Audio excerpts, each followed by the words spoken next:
जय माँ इंद्राक्षी। इंद्राक्षी धाम में दर्शकों आप सभी का हम हार्दिक स्वागत करते हैं। आज के दिन जिन जातकों का जन्म दिवस है, मैरिज एनिवर्सरी है, उन सभी को हमारी तरफ से बहुत बहुत शुभकामनाएं। आज जया एकादशी है। भगवान श्री पुरुषोत्तम को, भगवान श्री हरि को भजने का आज अति उत्तम दिवस है। आइए पहले आज का हम पंचांग देखते हैं, फिर आगे हम चर्चा करते हैं।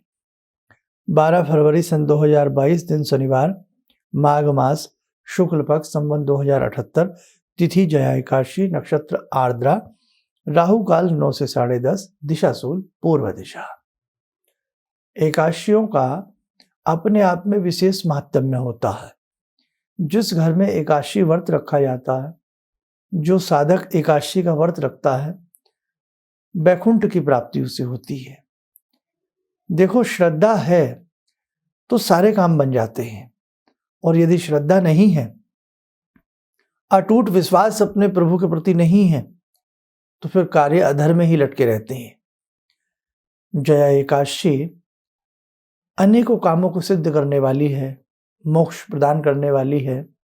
और भगवान श्री कृष्ण ने स्वयं युधिष्ठिर से जया एकादशी के बारे में क्या कहा, आइए एक दो लाइनों में आप जानें। भगवान श्री कृष्ण कहते हैं, एकादशी का व्रत अवश्य करना चाहिए। जया एकादशी ब्रह्म हत्या जैसे पाप को भी दूर करने वाली है। जिसने जया एकादशी का व्रत किया है, उसने सब प्रकार के दान दे दिए और संपूर्ण यज्ञों का अनुष्ठान कर लिया। इस महात्म्य के पढ़ने और सुनने से अग्निष्ठ होम यज्ञ का फल प्राप्त होता है। कहने का भाव, अति उत्तम एकादशियों में ये एकादशी है। बहुत श्रद्धा भाव के साथ इस एकादशी का व्रत रखें। जो व्रत नहीं रख पाते हैं तो वो क्या करें, आज के दिन श्री हरि का चिंतन तो अवश्य करें। उठते बैठते श्रीमन नारायण श्रीमन नारायण, ओम नमो भगवते वासुदेवाय। जो भी मंत्र आपको, आपकी जिह्वा को आनंद दे, आपके मन को आनंद दे, उसका नाम जरूर जपना चाहिए। शास्त्रों में नाना भांति के विधान हैं, नाना भांति के तौर तरीके हैं। वो इसीलिए हैं ताकि साधक उन्हें करे और उसे मोक्ष की, वैकुंठ की प्राप्ति हो।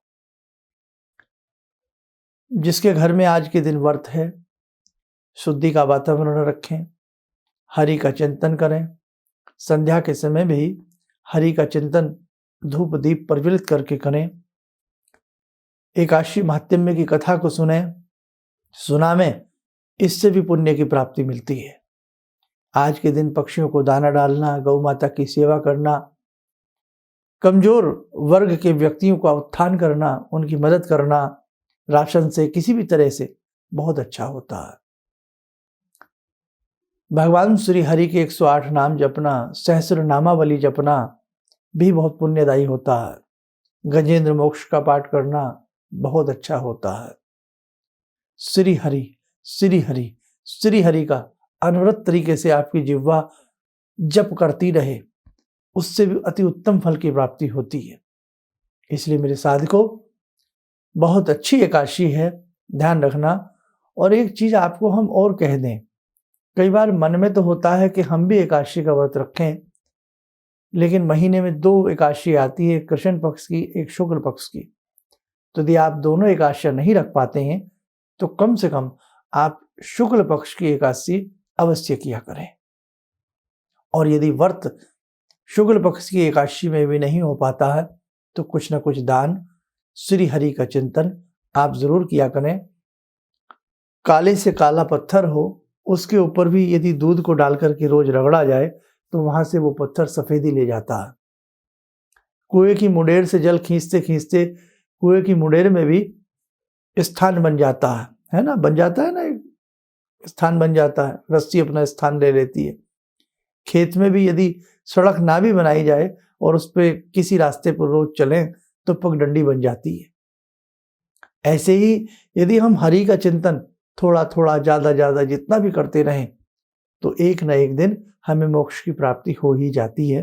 अर्थात संकटों का विनाश होता है, आध्यात्मिक भौतिक सुख की हमें प्राप्ति होती है। बहुत अच्छे से सब रखिएगा। श्री हरि की कृपा सबके ऊपर बनी रहे। आइए, समय हो चला आज की ध्यानमाला का। आज की ध्यानमाला में हम जुड़ते हैं भगवान श्री कृष्ण से।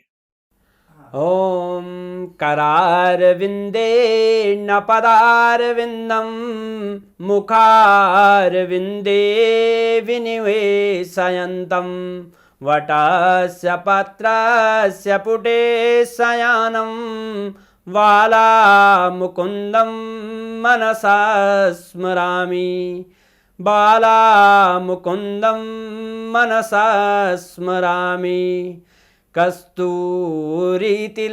ललाटपटले वक्षस्थले कौस्तुभं नासाग्रे वरमौक्तिकं करतले वेणुकरे कङ्कणं सर्वाङ्गे हरिचन्दनं सुललितं कण्ठे च मुक्तावले गोपास्ति परिवेष्टितो विजयते गोपालचूडामणि शान्ताकारं भुजगशयनं पद्मनाभं सुरेशं विश्वाधारं गगनसदृशं मेघवर्णं शुभांगं लक्ष्मीकान्तं कमलनयनं योगवृद्ध्यानगम्यं वन्दे विष्णुं भवभयहरं सर्वलोकैकनाथं। कवच बना लें, ध्यान करें, भगवान श्री कृष्ण का शुभ आशीष, शुभ स्नेह हम सबके ऊपर बरस रहा है।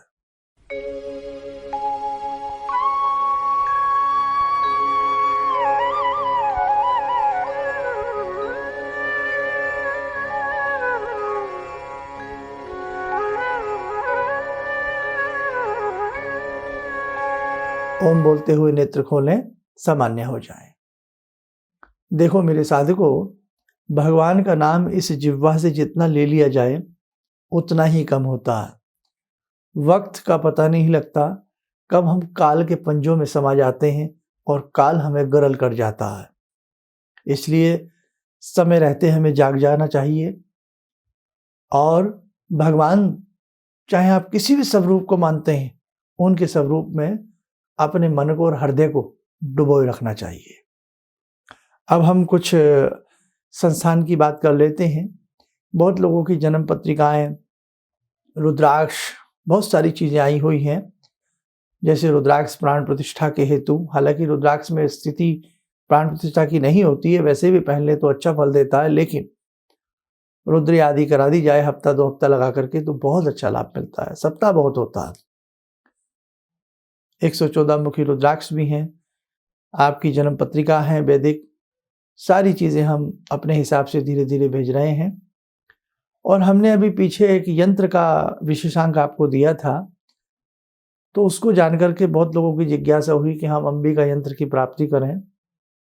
तो हम बता दें, अंबिका यंत्र भोजपत्र के ऊपर बनाया जाता है, लेकिन कोई भी यंत्र हमारे संस्थान से आप तभी लें जब आप उसकी सेवा और साधना कर सकें। बिना सेवा साधना के आपको मेवा नहीं मिलेगी। आप सोचें कि केवल यंत्र को घर में लगा लें तो रिद्धि सिद्धि की प्राप्ति होगी, नहीं। पुस्तक को बच्चा खोलकर ही ना पढ़े तो कैसे पास हो सकता है? खाली पुस्तक रखी रहे उससे विद्या नहीं आती। इसी प्रकार से यंत्र की जब तक आप सिद्धि ना करें, सेवा ना करें, जो हम आपको पुस्तिका देते हैं उसे आप अच्छे से ना पढ़ें, उन मंत्रों को ना पढ़ें, तो लाभ नहीं मिलता। जो साधक हमसे कॉल अपॉइंटमेंट लेते हैं, टेलीफोनिक अपॉइंटमेंट लेते हैं, हम उन्हें भी मंत्र देते हैं। अगर आप उन मंत्रों में, बहुत से लोग तो घबरा जाते हैं जब हम मंत्र भेजते हैं, अरे इतना मंत्र कौन पढ़ेगा, अरे इतना कहाँ होता है। 2-3 मंत्र दिए जाते हैं, बाकी के छुटपुट उपाय होते हैं। तो देखो, आज के समय में समस्याएं ज़्यादा हैं, हम तनाव में जीवन जी रहे हैं, शांति नहीं है, कार्यों में बाधाएं हैं। इसीलिए हम आपको वो रास्ता देते हैं जिस रास्ते से आसानी से आपके कार्य बन जाए।